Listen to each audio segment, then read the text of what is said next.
You know those moments, don't you?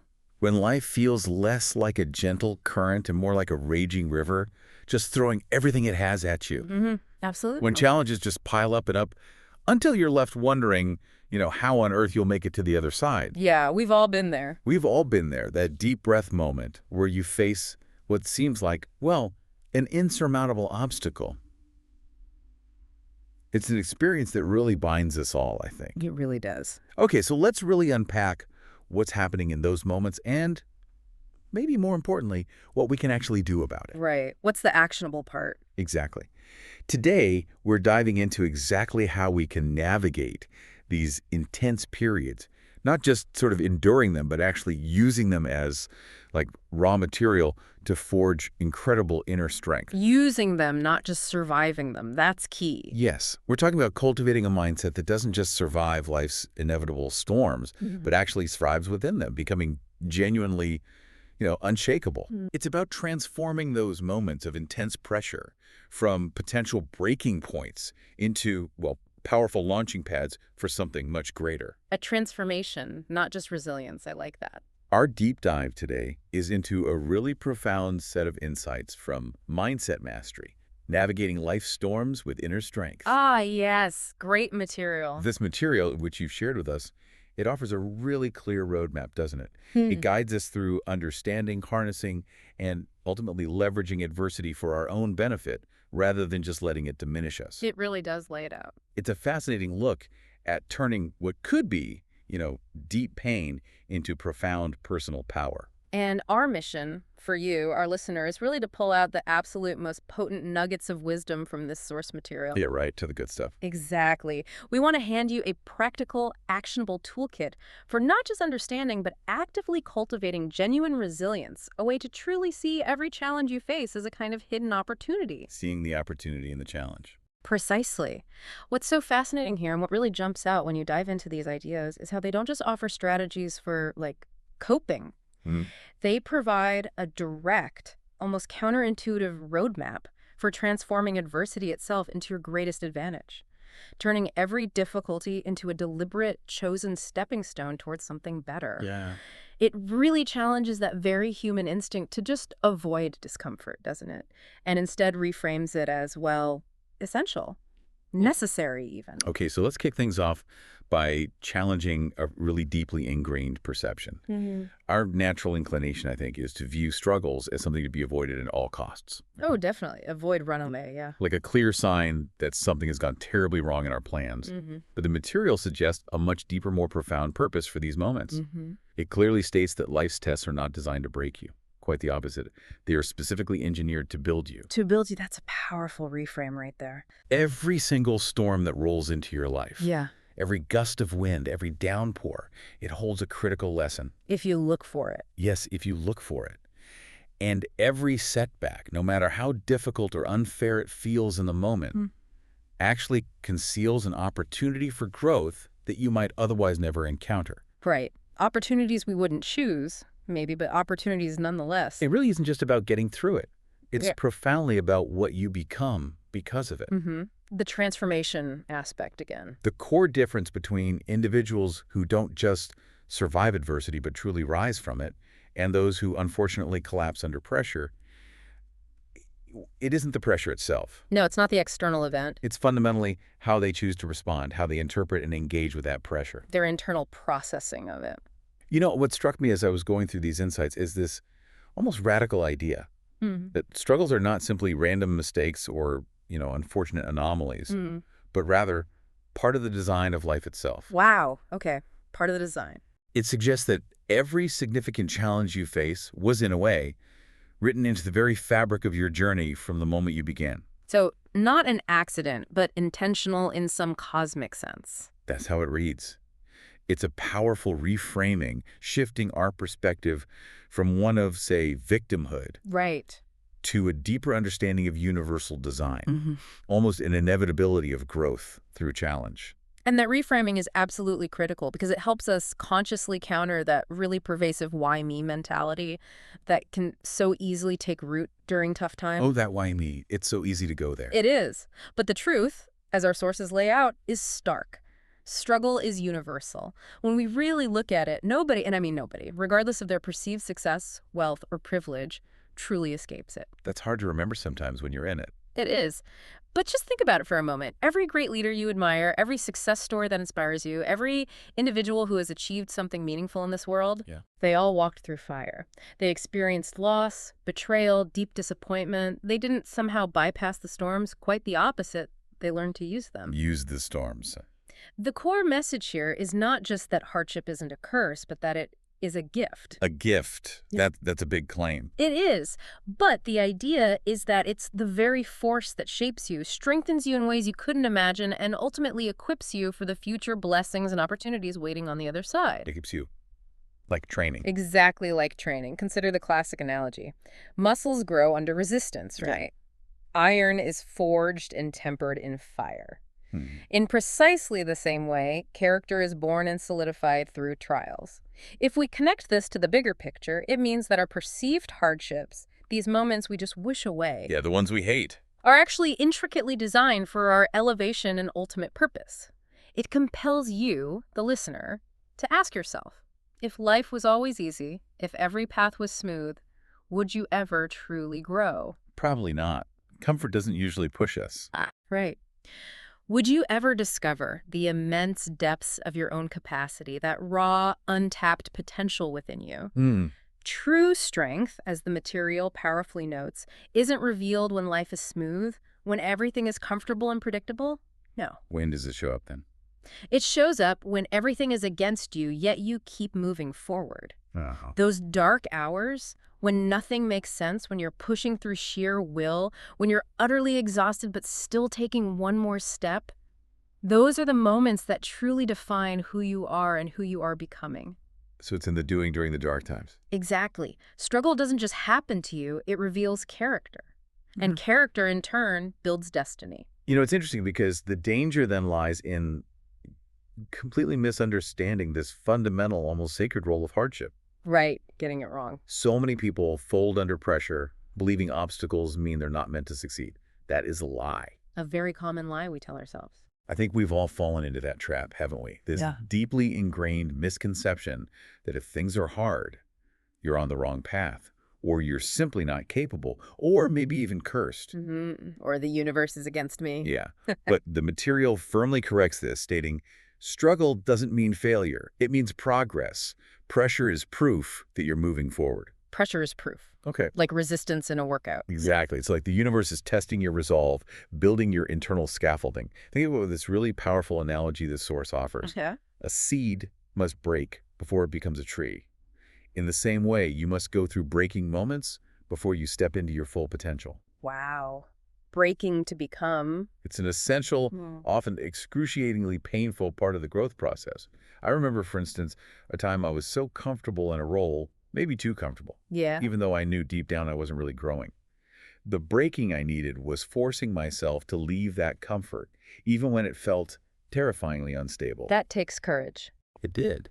And looking back, that period of discomfort was precisely what allowed me to branch out, to become something more. So the breaking led to growth. Absolutely. So the call to action here is profound. Stop asking, why me? Which is a question that just traps you in victimhood. Powerless question. And instead start asking, what is this teaching me?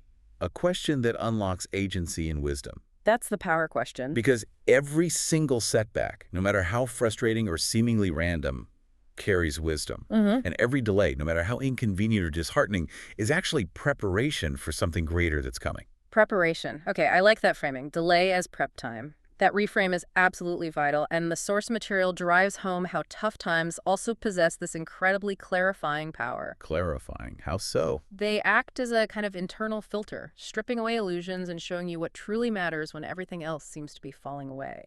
Cutting through the noise. Exactly. The sources provide very specific, relatable examples of this.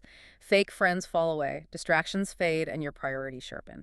Right. You see who's really there for you, what really matters. Precisely. In the crucible of difficulty, the non-essential simply drops away, leaving only what is truly important, what is truly foundational.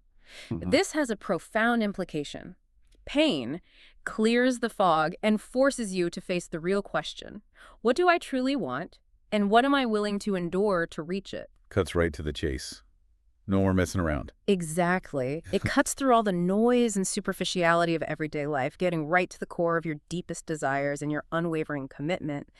It's not just about what you say you want, but what you are actively doing, enduring to get it. That really hits home. This raises an important question for you, the listener.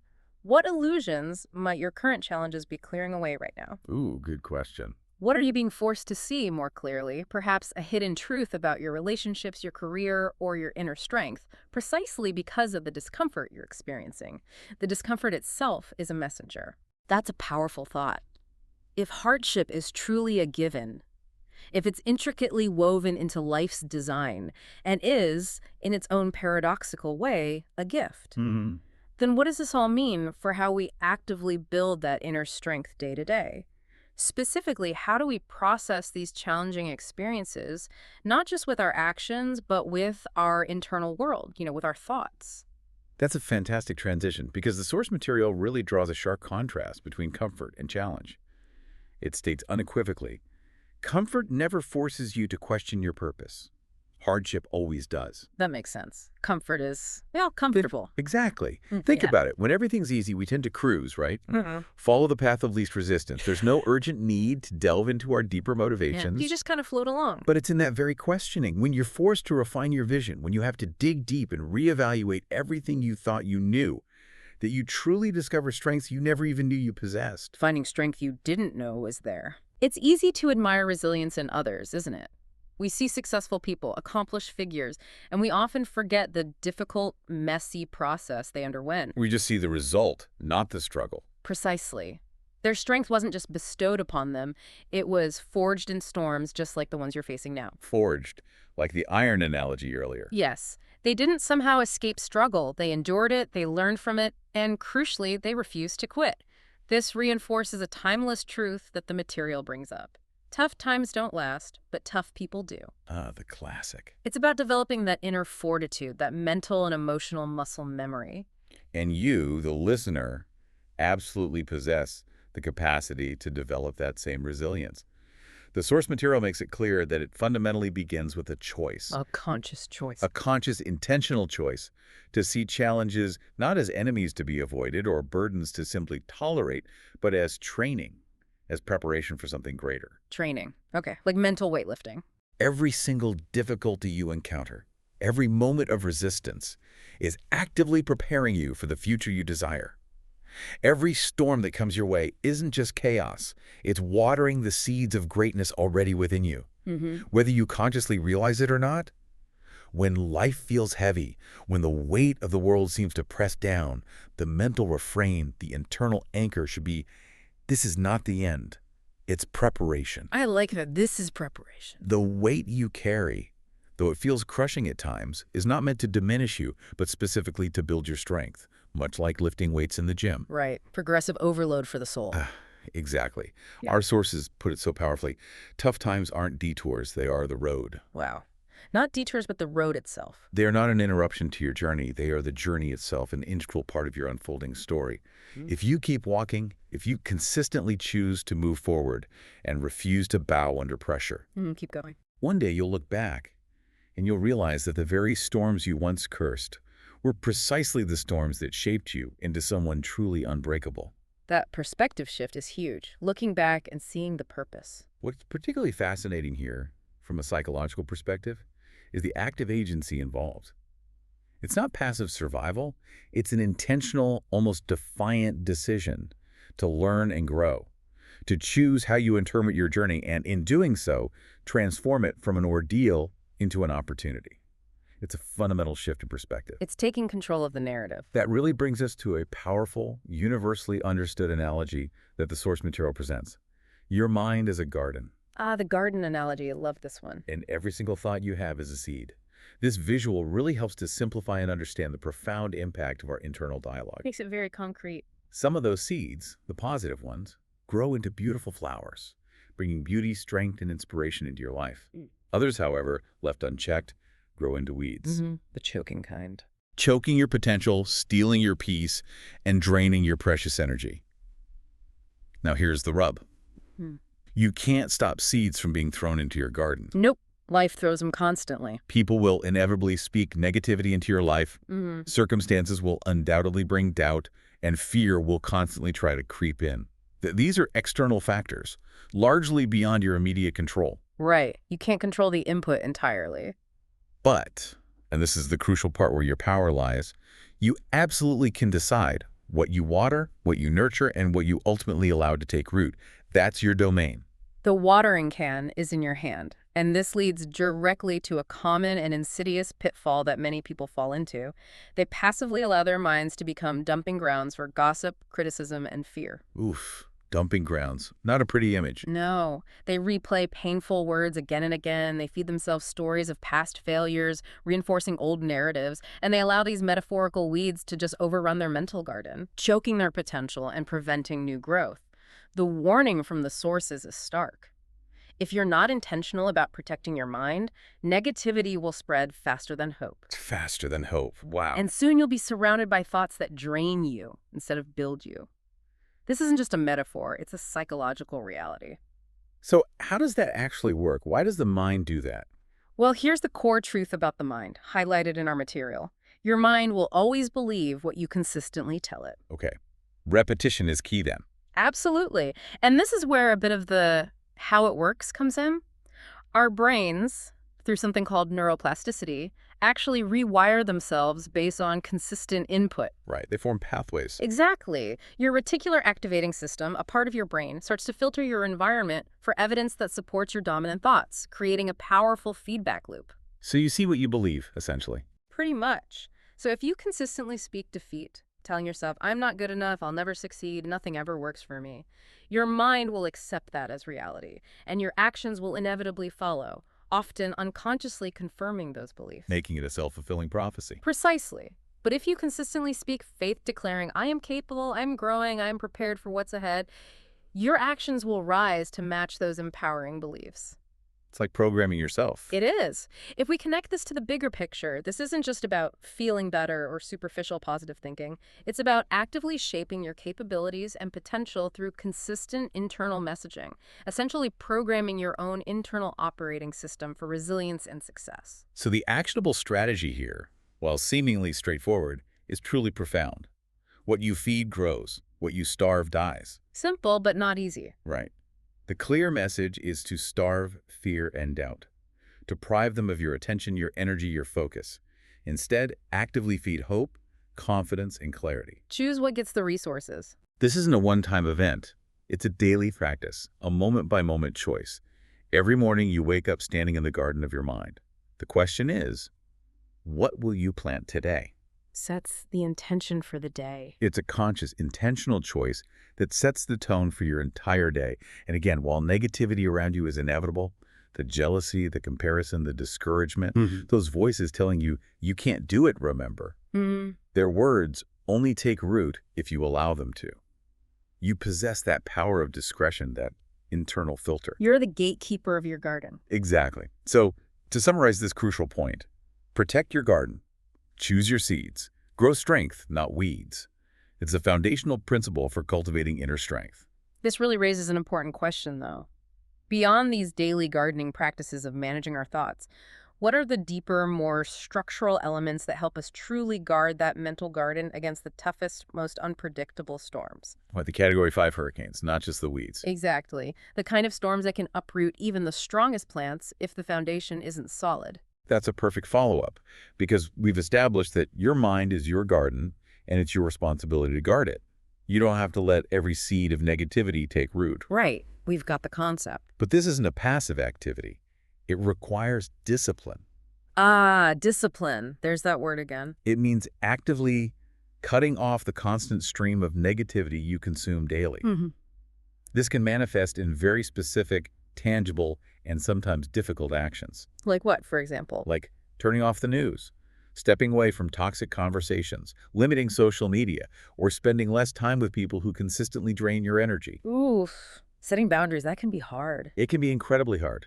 But this isn't about being antisocial or ignorant. It's a profound act of self-preservation and self-respect.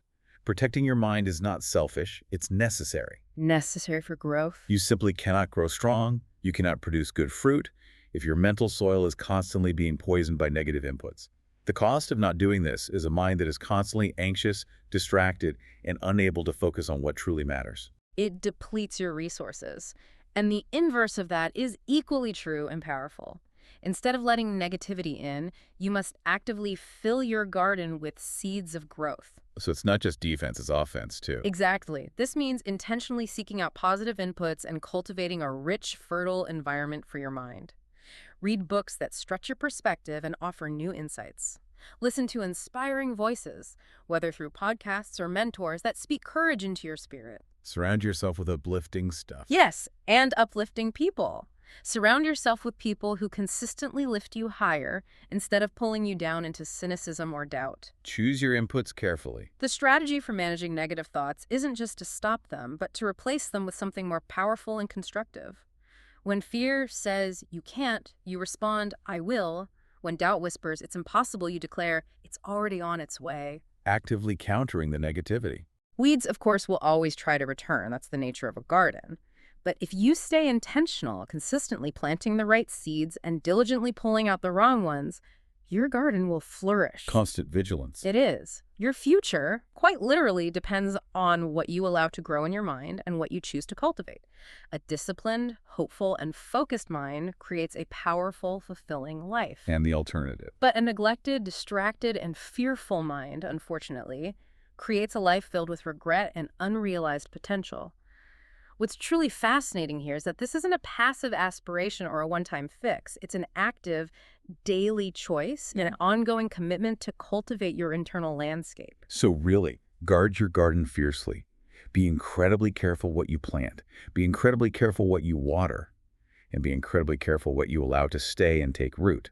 Be the master gardener. Because your thoughts fundamentally shape your reality, and the harvest you reap tomorrow will always, without exception, come directly from the seeds you plant today. It's an undeniable universal connection.